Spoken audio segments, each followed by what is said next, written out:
¿Qué tal? Buenas tardes. El Consejo de Ministros ha aprobado el decreto que regulará lo que ha dado en llamar nueva normalidad cuando acabe el estado de alarma y que regulará, entre otras cuestiones, el uso de las mascarillas. Buenas tardes. Ese decreto estará en vigor hasta que exista una terapia efectiva contra la COVID-19. El vicepresidente segundo Pablo Iglesias ha aprovechado la comparecencia para presentar, Silvia Mascareño, ese anteproyecto de ley contra la violencia infantil. No me han llamado.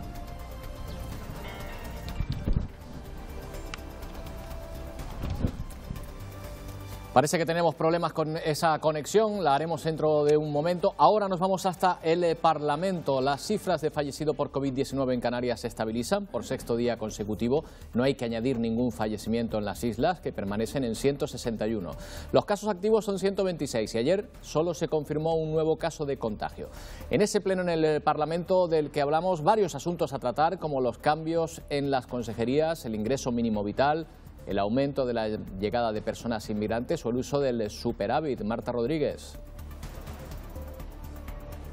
Sí, el coronavirus y sus consecuencias han centrado prácticamente todo el debate a lo largo de este pleno, el pleno de este martes. El presidente Ángel Víctor Torres ha anunciado que cuando llegue la nueva normalidad se conocerá el nombre de los nuevos consejeros o consejeras de Sanidad y de Educación, unas competencias que en estos momentos desarrollan de manera interina otros miembros del Gobierno. Además, Torres ha puesto en valor el alto grado de entendimiento de las fuerzas políticas en las islas que se han materializado en ese pacto de reactivación social y económica, y todo ello en un pleno que ha sido calificado como histórico porque por primera vez desde que se inició el estado de alarma, esta crisis del coronavirus, los 70 diputados y diputadas pueden asistir a una sesión plenaria. Eso sí, la tecnología está jugando a su favor porque todos ellos no pueden estar al mismo tiempo en el salón de plenos y tienen que hacerlo desde distintas ubicaciones del Parlamento o incluso desde casa. Cuenta atrás para la EBAU las pruebas de acceso a la universidad. En Canarias se celebran del 1 al 4 de julio, siguiendo, eso sí, unas medidas excepcionales de seguridad e higiene por el coronavirus. En esta ocasión los estudiantes conocerán su asiento y ubicación a través de un SMS y una aplicación móvil que les enviarán las dos universidades canarias.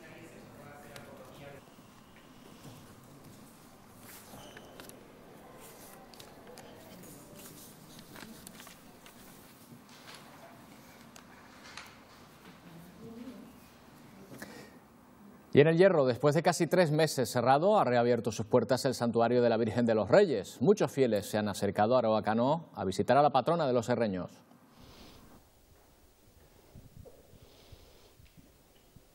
Después de permanecer cerrados durante todo el estado de alarma, hoy por fin ha abierto sus puertas al culto el Santuario de la Virgen de los Reyes. Hasta aquí ya se han acercado los primeros fieles que deseaban, después de más de 3 meses, visitar a la patrona de los herreños. ¿Cómo ha sido ese primer encuentro con la Virgen de los Reyes?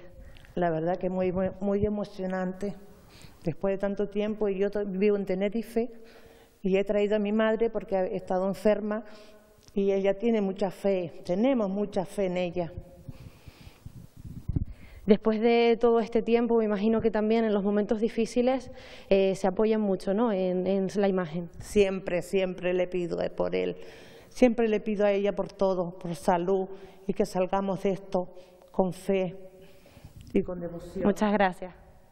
Bueno, pues hasta aquí se podrán acercar a visitar a la Virgen de los Reyes de 10 de la mañana a 5:30 de la tarde. No se esperan grandes cambios respecto al tiempo. Quizá estén notando en esta hora del mediodía algo más de viento en las zonas costeras. Victoria.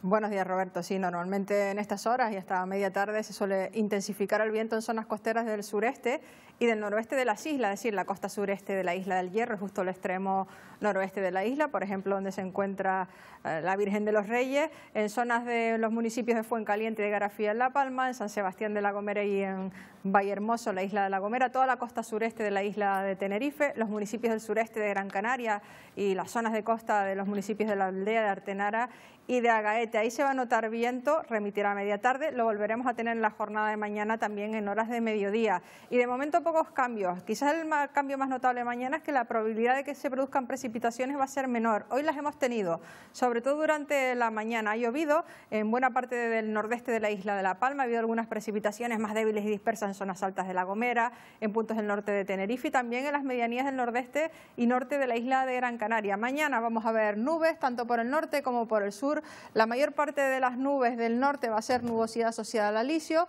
El alisio soplará un poquito más intenso que hoy, aún así va a favorecer la formación de nubes, sobre todo en las islas occidentales, en la vertiente sur y oeste. Esa nubosidad aparecerá a partir de media mañana y desaparecerá al final de la tarde. En horas de mediodía es cuando más cubrirá el cielo. También esperamos la llegada de nubes altas, así que pocos ratos de sol, pero los tendremos en Fuerteventura, en Lanzarote y en la vertiente sur de Gran Canaria, donde también van a estar esas nubes de tipo alto en la jornada de mañana. Bajan un poco las temperaturas, 1 o 2 grados, casi no se va a notar la diferencia, especialmente en las zonas de costa. La máxima otra vez estará en torno a unos 27 grados aproximadamente. Y el estado del mar cambia un poquito, pero en la mayor parte de las playas pues vamos a seguir con oleaje que no va a llegar al metro de altura. Empezamos a tener una cierta normalidad de verano, todavía con menos viento del que suele ser normal en esta época del año y quizás con menos probabilidad de lluvia, que bueno, en la jornada de hoy han llegado a superar los 5 litros por metro cuadrado en algunos puntos de la isla de La Palma. No está mal para ser junio y a partir de mañana parece que la probabilidad de lluvia va a ser un poquito menor, pero no son descartables unas gotas. Bueno, pues esa es la previsión para mañana miércoles. Gracias, Vicky. Hasta luego. Bueno, nosotros vamos a volver a Madrid, donde, como les contábamos, se ha celebrado hoy el Consejo de Ministros y se ha aprobado, Silvia Mascareño, ese decreto que regula cómo va a ser lo que denominan la nueva normalidad. Sí, acaba de aprobarlo el Consejo de Ministros, esas medidas de prevención que estarán vigentes durante la nueva normalidad y al menos hasta que haya un tratamiento eficaz o tengamos una vacuna, entre otras la obligación de llevar mascarillas o habrá multas de hasta 100 euros. También las comunidades autónomas tienen que garantizar su capacidad asistenciaria y realizar PCRs lo antes posible a casos sospechosos y, por ejemplo, las empresas de transporte tendrán que guardar el listado de los pasajeros al menos 4 semanas para evitar posibles rebrotes. Pero en clave política, hoy la noticia es que el Gobierno ya tiene los apoyos suficientes para sacar ese decreto adelante después de que ha logrado el apoyo no solo del Partido Nacionalista Vasco, sino también de Ciudadanos. Y además en este Consejo de Ministros también se ha aprobado el anteproyecto de ley de protección a los menores que busca erradicar cualquier tipo de violencia o abuso contra niños y adolescentes. Entre otras cosas, obliga a cualquier ciudadano a denunciar este tipo de actividades delictivas. Durante esta crisis sanitaria, los anestesistas han tenido un papel muy importante en los centros hospitalarios. Al ocupar todas las plazas de las UCIs, muchos pacientes fueron derivados a la unidad de críticos y reanimación, de la que los anestesistas son responsables. El doctor Otto Padrón es anestesista del Hospital Dr. Negrín. ¿Qué tal, doctor Padrón? Buenas tardes. Hola, buenas tardes. Bueno, cuéntenos qué papel desempeña el anestesista en esta crisis sanitaria concretamente, si atienden de una forma especial a los pacientes con COVID-19. Bueno, pues desde la parte de la unidad de reanimación, que es como una unidad en el hospital de atención al paciente crítico, pues se desarrolló un protocolo de actuación donde se daba la asistencia a este tipo de pacientes, ya fuese con ventilación mecánica invasiva, ventilación mecánica no invasiva y todo el protocolo que desarrolló el hospital, es decir, el servicio de anestesia, pues mediante su unidad de reanimación forma parte del circuito del manejo del paciente crítico. Señor Padrón, muy buenas tardes. En el caso del Hospital Dr. Negrín, ¿cómo ha sido la actuación? ¿Se vieron en algún momento saturados? Pues la situación en el hospital afortunadamente fue una situación aceptable, donde la parte de críticos no se vio sobrepasada. Simplemente desde el hospital se hizo una organización en la atención del paciente crítico y algunos pacientes iban a la unidad de medicina intensiva y otros pacientes iban a la unidad de reanimación dependiente del servicio de anestesia. Se ha hablado en muchas ocasiones, doctor, de que si supiéramos realmente lo duro que es el tratamiento para muchas personas que han pasado esta enfermedad, probablemente tomaríamos más precauciones. ¿Está de acuerdo con esta idea? ¿Cree que no sabemos realmente la dureza de esta enfermedad, como está tratando a muchos pacientes? La verdad que la dimensión de la enfermedad es normal que la población la desconozca, porque incluso el personal facultativo al inicio también nos cogió con sorpresa.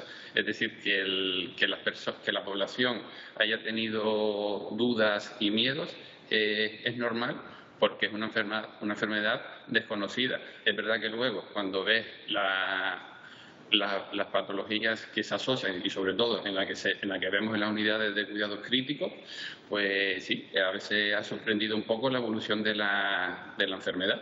Y de ello, a día de hoy, seguimos aprendiendo con los pacientes que vamos teniendo.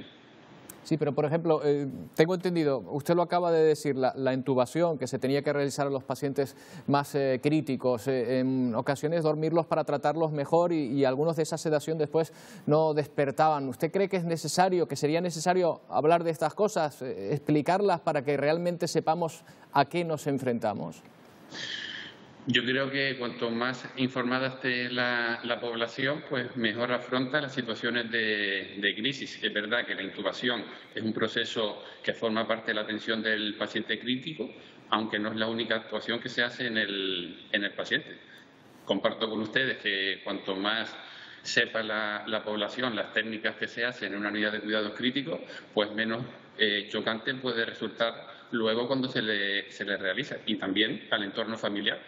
Esta situación también conlleva una relación con la familia distinta a las previas, donde la información la mayor parte del tiempo ha sido vía telefónica, con lo cual la información es un poco distante, y esto ha cambiado un poco pues la relación médico-paciente, la relación médico-familia e incluso la relación paciente-familia.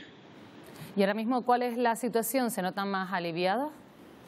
Pues en concreto en el servicio de reanimación, pues no tenemos pacientes ingresados con la patología de la COVID. Y en la unidad de medicina intensiva, pues creo que solo hay un paciente. Se dice que es posible que haya un rebrote. ¿En ese caso estarían preparados?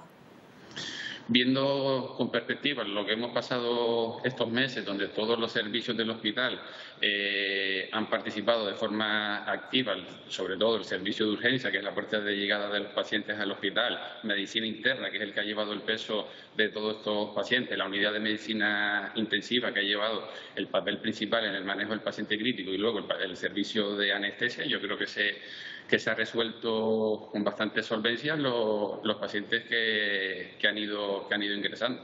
Entonces, en un rebrote o una segunda ola, pues me hace ser optimista que vamos a ser capaces de afrontarlo. Yo siempre comento que hay que ser optimistas y realistas. Tenemos una realidad que puede ser incierta, porque nadie sabe realmente lo que puede pasar, y con el optimismo de haber pasado una fase inicial con buenos resultados. Pues doctor, muchas gracias por habernos atendido. Nos alegramos de las buenas noticias y que se mantenga así esa sección en la que usted trabaja con ahora mismo ningún ingreso por esta situación. Gracias por atendernos. Gracias a ustedes. Bueno, Canarias sigue necesitando sangre. En cifras estamos hablando de una media de 300 donaciones al día que se necesitan para atender las demandas hospitalarias. Desde hoy en Las Palmas de Gran Canaria, María Mendoza, hay un nuevo punto temporal al que podemos acudir para donar. Es situado en las instalaciones de Infecar, en el recinto ferial de la capital Gran Canaria. Es el cuarto punto de donación que el Instituto Canario de Hemodonación y Hemoterapia ha abierto, junto al del Auditorio Alfredo Kraus, al de la Asociación de Vecinos Raico en Lomo Los Frailes y al del Banco Provincial de Sangre. Raúl García, coordinador técnico de Desarrollo Económico del Cabildo de Gran Canaria. Muy buenas tardes. Muy buenas tardes, María, un placer. El tema es dar facilidades a los donantes ante la gran cantidad de solicitudes de donación, ¿no? Efectivamente, desde el Cabildo de Gran Canaria hemos llegado a este acuerdo con el Instituto Canario de Hemodonación y bueno, estamos facilitando en un lugar que tiene pues buen acceso, aparcamiento y además unas instalaciones lo suficientemente amplias como para realizar esta tarea de donación de sangre pues en las condiciones con el menor riesgo posible, ¿no? para todos, y por lo tanto en estos momentos tan complicados que estamos viviendo de pandemia, pues contribuir también pues a la donación de sangre tan necesaria en estos momentos en Gran Canaria. Porque lo importante, digamos, es evitar que desciendan esas reservas. Sí que hay muchas solicitudes de donaciones, pero lo importante es evitar que desciendan las reservas en los hospitales de Canarias en general, ¿no? Sí, sí, y efectivamente nos decían que eran necesarias pues unas 300 donaciones al día, y aquí en Infecar pues vamos a estar en condiciones de realizar unas 20 por la mañana y otras 20 por la tarde. Tenemos horario de lunes a viernes, horario de mañana de 9:30 a 1:30 y horario de tarde de 4:30 a 8:30, y bueno, pues la inscripción hay que hacerla con cita previa, la donación. Hay que inscribirse en la página web www.efectodonacion.com y ya pues ahí serán atendidos los ciudadanos que quieran donar sangre y recibirán pues su cita previa. Pues hacemos un llamamiento entonces a todos los ciudadanos de Las Palmas de Gran Canaria que tienen estos puntos disponibles, además de los que ya tiene fijos el Instituto Canario de Hemodonación y Hemoterapia, ¿no, Raúl? Por supuesto, donar sangre, donar vida. Por lo tanto, desde aquí, desde el Cabildo de Gran Canaria y de Infecar, pues les animamos a que pasen por aquí y hagan su donación, por supuesto. Pues muchas gracias, Raúl, muy buenas tardes. Pues ya saben, en ese horario de mañana y de tarde pueden acercarse hasta aquí, hasta las instalaciones de Infecar en el recinto ferial de aquí de Las Palmas de Gran Canaria para donar sangre, eso sí, vía cita previa a través de la página web efectodonacion.com. Nos quedamos con ese llamamiento para donar sangre. Y más asuntos, la Policía Nacional interviene más de 300 kilos de hachís en una operación llevada a cabo en Puerto del Rosario, en Fuerteventura. La droga había sido ocultada y almacenada en un trastero, una plaza de garaje y un inmueble de la capital majorera. 2 hombres de 43 años, uno de ellos con antecedentes policiales, fueron detenidos por los agentes como presuntos autores de un delito de tráfico de drogas. En el registro llevado a cabo en el primero de ellos fueron localizados 150 kilos de hachís, por lo que se procedió finalmente a su detención como presunto autor de un delito de tráfico de drogas. La investigación policial permitió identificar igualmente a un segundo individuo, también de 43 años de edad, como partícipe en estos hechos. El mismo fue localizado en la capital majorera y detenido cuando portaba una bolsa con 2 kilos de hachís. La crisis que estamos viviendo afecta también de manera notable al sector cultural. En medio de esta emergencia social, el Gobierno de Canarias ha aprobado 91 proyectos presentados por particulares que se dedican a la cultura. Saludamos a Juan Márquez, viceconsejero de Cultura. ¿Qué tal? Buenas tardes. Hola, ¿qué tal? Muy buenas tardes. Bueno, empezamos por esta primera convocatoria, en este caso destinada a los particulares. Cuéntenos qué tipos de proyectos se han presentado y qué obtienen por su propuesta. Bueno, la rápida actuación de las instituciones públicas en este contexto es clave para que el sector pudiera resistir. Estábamos antes en una fase de resistencia, ahora ya estamos en la fase de impulso, y esas convocatorias que sacamos, más de 2,5 millones de euros dedicados al sector cultural en el contexto de emergencia social del COVID, venían a intentar generar liquidez, por un lado, en el sector para que pudiera resistir tanto las empresas como los autónomos, los artistas en general, pero también para generar ese banco de ideas que ahora esos proyectos van a formar parte, y a cambio pues reciben una ayuda a cambio de tener pues los permisos, digamos, la potestad para poder publicarlos. Pero ahora ya estamos en la siguiente fase. Nosotros creemos que la mejor ayuda para el sector cultural es impulsar de nuevo la actividad, y en esa nos encontramos. Pero eso sí, esas ayudas seguro que van a servir para que muchísimas empresas y artistas puedan pasar lo mejor posible esta crisis del COVID, que, como bien decías, afecta de manera especial a la cultura. Bueno, pero aquellas personas que están dedicadas a este mundo, al mundo de la cultura, ¿qué tal, señor Márquez? Que estén escuchando que hay nuevas convocatorias, quizás están interesados en saber qué pueden hacer para acceder a esas ayudas. Exactamente, justo ayer lanzábamos ya las bases para las subvenciones, eso sí, que ya tienen una cuantía mayor para compensar la actividad cancelada durante estos meses. Estas bases y esta convocatoria estará abierta hasta principios de julio, y está abierta al tejido profesional de Canarias, a nuestro ecosistema cultural, que podrán acceder a esas subvenciones a través de la Dirección General de Cultura del Gobierno de Canarias, y están publicadas en el Boletín Oficial, y esperamos que, igual que con las 3 convocatorias que lanzamos, tanto para artes plásticas y visuales como para actividad cultural en general, general se presenten cientos de propuestas y de personas a estas convocatorias. Más de 700 proyectos de todas las islas se han presentado a estas 3 primeras convocatorias que estamos ya resolviendo, y ahora esperamos que estas subvenciones se presenten otras tantas, pero estamos preparando la siguiente fase, en este caso de política cultural, que es incentivar el tejido y la actividad, no solo para desarrollar los proyectos, digamos, el diseño de los proyectos, sino para poder impulsarlos, para poder ejecutarlos, que es lo que nos interesa, que este verano ya veamos esa actividad cultural. Canarias se ha situado, debo decir, a la cabeza de las comunidades autónomas en esa desescalada cultural, con la apertura del teatro, las bibliotecas, la filmoteca que abre hoy en el Teatro Guiniguada y el jueves aquí en el espacio de La Granja, donde nos encontramos en esta Biblioteca del Estado, y en definitiva ir poco a poco reactivando con toda la prudencia, con todas las medidas sanitarias, pero en definitiva activar la actividad cultural es fundamental. Bueno, ganas de activar muchas propuestas y proyectos, como nos cuenta, pero claro, ¿cuándo se van a poder hacer realidad? Bueno, ya se pueden realizar ciertas actividades culturales. En la tercera fase se abre la oportunidad a tener actividades en nuestras bibliotecas. Ayer nos reuníamos la Comisión Técnica de Bibliotecas de Canarias, donde están representadas todas las bibliotecas públicas de nuestro archipiélago, y estamos diseñando de manera coordinada la reactivación de esa actividad, también la apertura de las salas de estudio y lectura. Además, ahora que se acerca la EBAU y distintos exámenes, es importante que tengamos esas salas abiertas, y lo que permite ahora es ir aumentando poco a poco ese aforo. Empezamos con 30 personas en el Teatro Guiniguada y progresivamente iremos aumentando, y esperamos que ya en la nueva normalidad, dentro de todas esas medidas sanitarias, podamos tener un mayor número de público. Claro, lo que ocurre, señor Márquez, es que uno piensa en verano y lo que piensa pues son los festivales, en los conciertos de uno y otro tipo. Y aquí le tenemos que hacer la misma pregunta que se le hace, por ejemplo, al sector del turismo desde el primer momento. ¿Es salvable la campaña de verano, si me permite la expresión? Yo creo que sí, será peculiar y tendrá características que no hemos visto en otros veranos, y las limitaciones de aforo, las medidas sanitarias van a limitar algunas cuestiones, pero yo creo que es importante que reactivemos esa actividad cultural, que además está muy enlazada con la turística.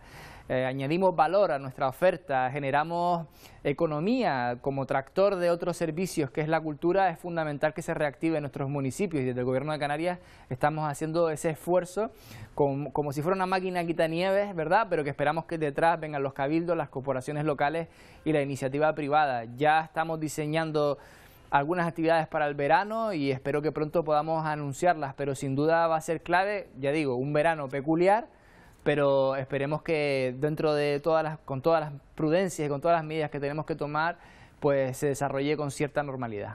Ojalá que sea así, que siga adelante. Muchas gracias, Juan Márquez, viceconsejero de Cultura, por atendernos. Buenas tardes. Buenas tardes. Pues ante esta situación de crisis surgen iniciativas de lo más curiosas. Hay personas que se han dedicado a hacer ejercicio, otras bricolaje y otras a escribir. Hoy les contamos que incluso algunos expertos aconsejan meditar a través de la escritura para llevar mejor la situación de alarma. Es el caso de la web Escribir y Meditar, que ofrece incluso cursos para aprender a hacerlo. El próximo tendrá lugar el martes 16 de junio. Se impartirá por internet y basta con apuntarse para tener un recurso más ante el miedo y la incertidumbre que plantea la nueva realidad que nos está tocando vivir. A través de la escritura y la meditación y la interconexión entre estas dos disciplinas, ofreceré herramientas para transformar los patrones negativos en patrones positivos. Algo yo creo muy importante en esta época tan difícil que nos está tocando vivir. Y Museos de Tenerife busca nuevas maneras de atraer público a sus centros, público local. Por eso ha puesto en marcha un programa de mentores entre los visitantes asiduos para que lleven personas que nunca hayan estado en estos museos. Como premio van a tener acceso a lugares exclusivos de sus instalaciones. Hace muy poco que han abierto sus puertas, pero con la ausencia de turistas y grupos escolares, sus principales visitantes. Ahora, en época de desconfinamiento, se busca atraer a público local a través de mentores elegidos entre las personas más asiduas al museo. Que la gente local pueda acceder al museo en un formato distinto, con un atractivo, como es en este caso la posibilidad de traer algún amigo, algún compañero, algún familiar, hacer una visita conjunta. Tienes momias completas y luego aquí tienes esto.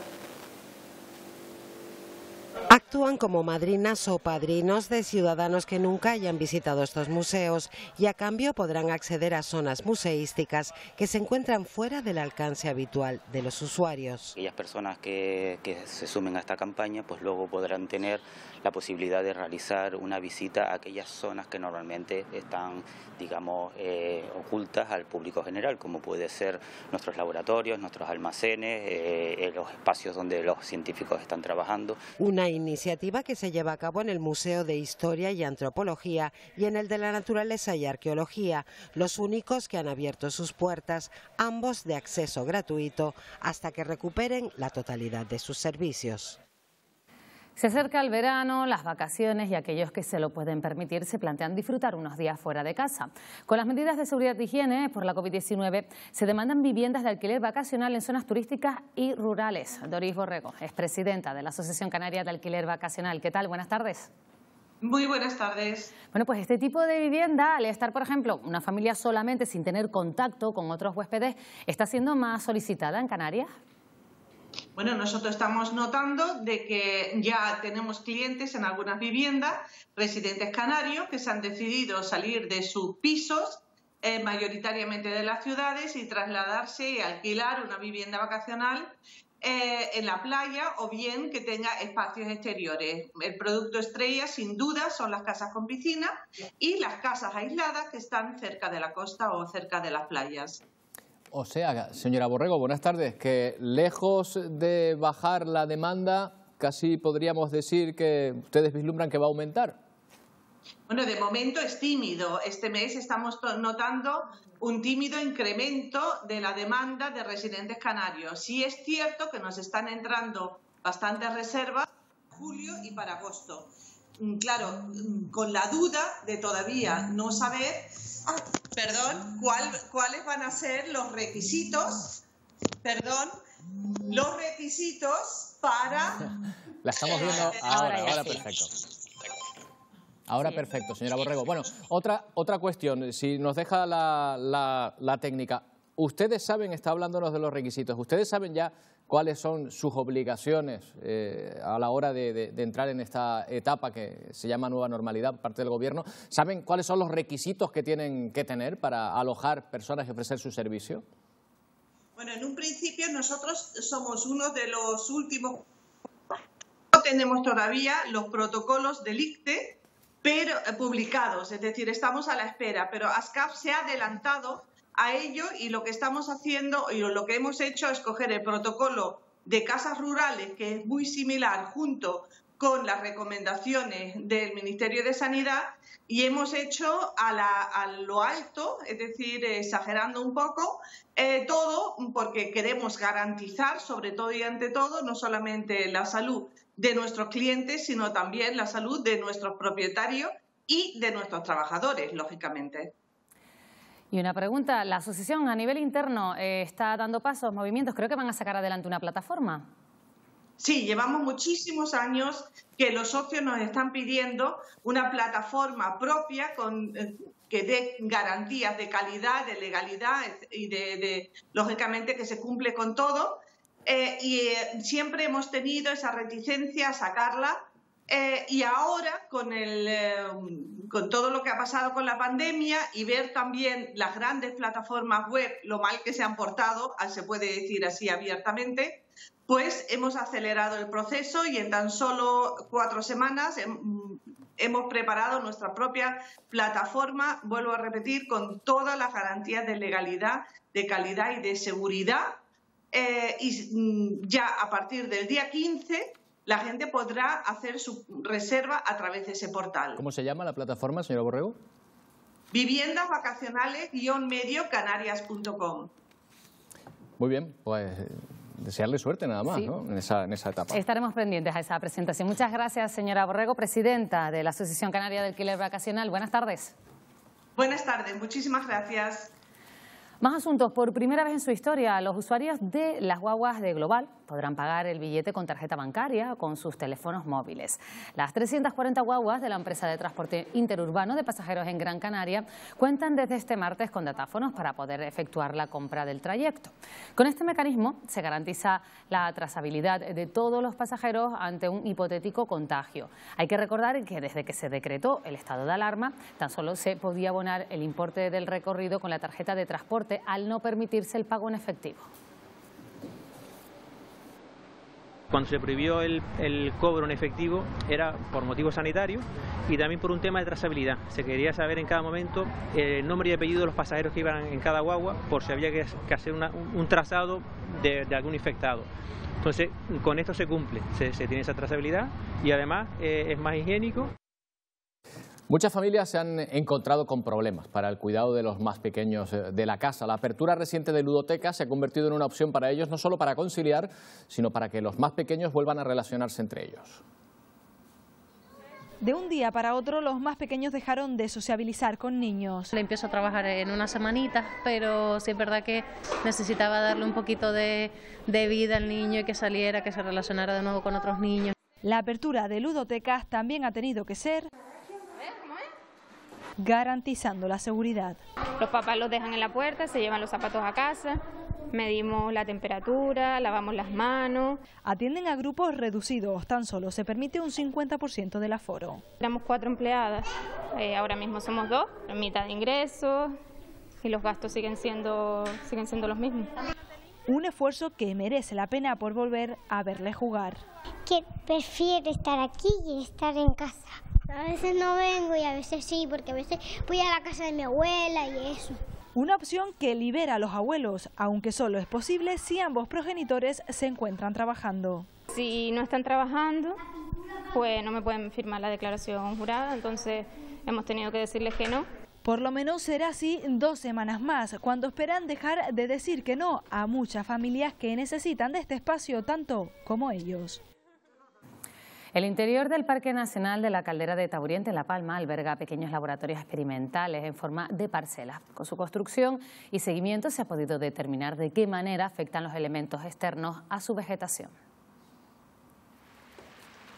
El interior del Parque Nacional de la Caldera de Taburiente alberga más de 40 parcelas experimentales que estudian las zonas potenciales de al menos 17 especies amenazadas y el efecto de los animales sobre ellas. En la misma zona varios vallados con distinto tipo de malla. Malla cinegética, que pueden entrar animales pequeños, doble malla de carretera y de conejera, que no pueden entrar ningún tipo de animal, y sin vallar. Se sembraron de forma similar toda la zona. Pues a partir del 4.º año, a partir del año 2009, estas parcelas son de 2005, lo que vimos es que se producía un patrón similar en todas ellas. En la parte exterior, que no tenía ningún vallado, no había nada. En la que tenía solamente malla cinegética, tampoco. Y en la que estaba doblemente protegida, estaba cubierto al 100% de vegetación con varias especies. Con experimentos como este, queda claro que al menos 4 especies de flora podrían vivir en todo el pinar. Simplemente con que haya conejos, en lugares pequeños como este, no hay posibilidad de sobrevivir. Entonces, si a los conejos añadimos los árboles, las cabras cimarronas y cosas así, pues es muy normal que encontremos el sotobosque del pinar casi vacío.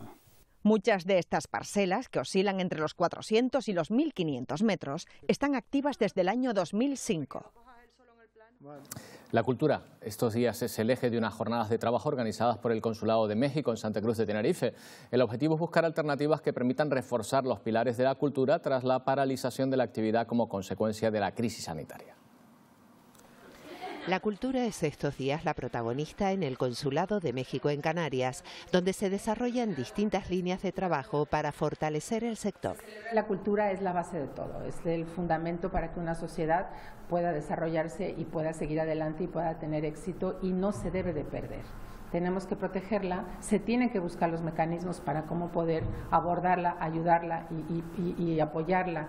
Un encuentro en el que participan las principales asociaciones del municipio de La Laguna con el refuerzo de las administraciones públicas. Sobre la mesa, nuevas formas de entender e interpretar la cultura. La crisis sanitaria quizás ha puesto encima de la mesa una serie de carencias que tenía el sector cultural muy graves, que creo que a lo mejor esto puede ser un muy buen punto de partida para comenzar a poner en alza el valor de la cultura y a poner la cultura como un bien de primera necesidad. Un paso también que se ha dado importante, que es en el Pacto de la Reactivación de Canarias, se ha considerado a la cultura como bien esencial. Y para nosotros ya en el día de hoy ya la mejor ayuda al sector cultural es volver a la actividad. Apoyar la cultura y desarrollarla es la apuesta del Espacio México-Canarias, que representa a más de 1 millar de ciudadanos mexicanos que viven en el archipiélago. Feluco González es un vecino de San Bartolomé de Tirajana que lleva años recopilando las historias y vivencias de los mayores del municipio para que no se pierda la memoria y la identidad de todo un pueblo. Su último libro trata sobre el léxico canario y recoge 370 palabras que utilizaban nuestros abuelos y bisabuelos. 370 palabras canarias recogidas en 80 pasatiempos. Este es el último libro de Feluco González, un vecino de San Bartolomé de Tirajana, amante de la historia de nuestros antepasados. He estado 2 años haciendo crucigramas, pasatiempos, localizar palabras. Lleva casi 40 años recopilando información sobre lo que nos caracteriza. En ese tiempo ha entrevistado a 572 personas mayores de 70 años. Su principal objetivo es que no se pierda la memoria y la identidad cuando los mayores fallezcan. Se iban con ellos todos los recuerdos, todos los chascarrillos, y ahora pues permanecen en nuestros libros y los niños, futuras generaciones, podemos disfrutar de nuestra historia verdadera. Una historia que está plasmada en sus 8 libros escritos a mano y que ha realizado de manera altruista. Nos estamos olvidando de los abuelos, hablar de los abuelos, de cómo era el pueblo antes, qué sufrimientos tenía. Esas son cosas muy bonitas que tenemos que tener. Yo pienso que siempre en la mente, porque ahora me pongo ilusionado o privado, como se dice en canario, cuando veo a 2 niños viendo a sus abuelos en mi libro. Unos libros con los que Feluco pretende contar las historias de los tirajaneros en el sur de Gran Canaria y que sirvan de guía y de ancla para no perder la memoria y la identidad de lo que fuimos. Y luego les contaremos en los deportes que el Real Decreto que regula la nueva normalidad recorta la competencia de las comunidades en relación a las medidas de prevención en el regreso de las ligas deportivas. Eso significa, Daniel, que se retrasará el momento en el que puedan entrar los espectadores a los estadios, ¿no? Exacto, Roberto. Hoy el Consejo de Ministros ha concedido al Consejo Superior de Deportes la última palabra en relación al asunto que nos ha ocupado desde la pasada semana, y ya sabemos que no es favorable a que haya público en el Las Palmas Girona. Con afición o sin ella, los equipos siguen a lo suyo, a muy poco ya para ese regreso. La intensidad en los entrenamientos del Tenerife y de la Unión Deportiva es ya muy alta. Los jugadores hablan de una nueva competición y de que lo hecho antes del parón no sirve ahora como referencia.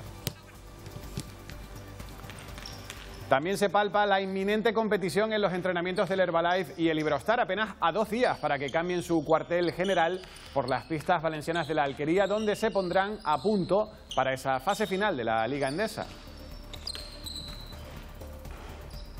Herbalife e Iberostar, que como contábamos anoche, van a viajar juntos, Roberto, haciendo piña. Eso está muy bien. Bueno, está bien. Un vuelo de hermanamiento, se puede decir, ¿no? Ya que no va a haber afición, oye, haciendo equipo desde el primer día. Desde luego que sí. Gracias, Daniel. Hasta dentro de un momento. Bueno, y a ustedes también. Dentro de un momento volvemos con toda la información. Solo 2 minutos. Les esperamos.